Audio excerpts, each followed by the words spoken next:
As we begin to look at the passion of Jesus, I want to remind you that the word passion literally means to suffer.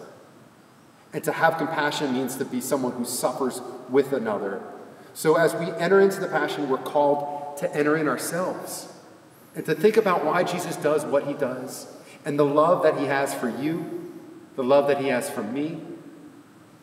And we're reminded of this as we look at how these Romans, who were expert torturers, how they wanted people to fear them. And so Jesus is beaten. And literally when someone would have been whipped by the Romans, they would have been hit by a cat of nine tails that had different pieces of metal and glass. And so when the whip would come down, it would pull on Jesus, on his skin, and it would rip his skin. And they would keep doing this over and over again until the back of Jesus looked, you couldn't even tell it was human. And after that, he's sent out to be crucified.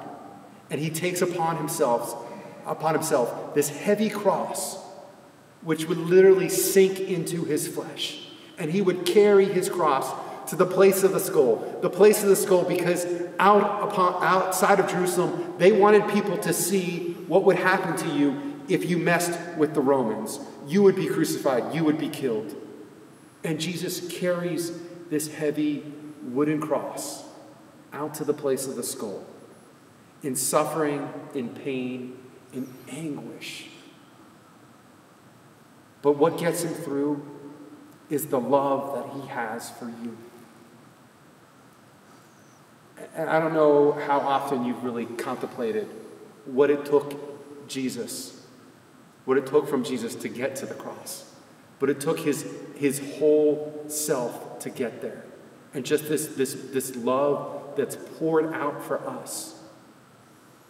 But as Jesus walks to the cross, we're invited to have compassion, to suffer with, to think about God's love for us and why he does what he does.